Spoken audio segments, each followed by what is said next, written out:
Welcome back to your second video. I hope your knee is doing well and that you're recovering nicely. The purpose of today's exercises are to improve your balance and trust in your knee. They're simple. Again, I'll have you perform them 3 times per day. We'll start in standing. I would encourage you to find a table or an island at your home that you can hold on to here early on. First exercise is just sidestepping. We'll do this for 60 seconds. 3 times per day.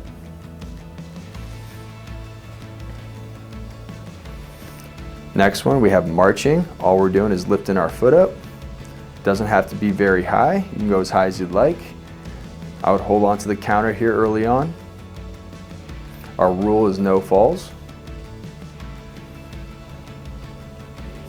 Our third exercise is heel raises. All we're going to do is go up on our tiptoes just like this.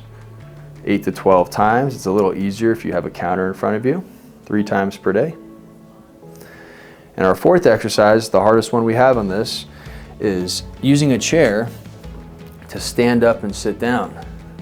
I would do this 5 to 10 times, 3 times per day. The goal as you sit down, as you can see in the video, is trying to push your knees forward to work on your bend. Oftentimes we like to do this exercise and because of the pain, we try to reach back and avoid bending our knee. And we don't want to do that. It's time at this part of your rehab to start pushing into some of that discomfort and work on bending your knee. You may have to put a pillow under your hips to make it more comfortable, but eventually we're going to want to remove that. Those are all the exercises we have today. Let me know if you have any questions, comments, or concerns. Thank you.